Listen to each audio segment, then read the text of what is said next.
Сегодня у нас важный этап – ремонт и модернизация алюминиевых окон.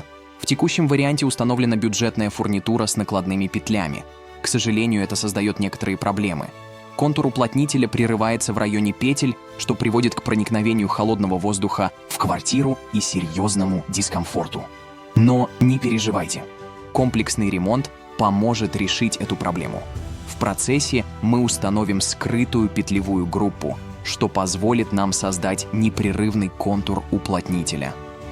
Кроме того, добавим дополнительные точки запирания, которые полностью герметично прижмут створку, не позволяя холодному воздуху проникать в ваш дом. Уют приходит с теплом и светом.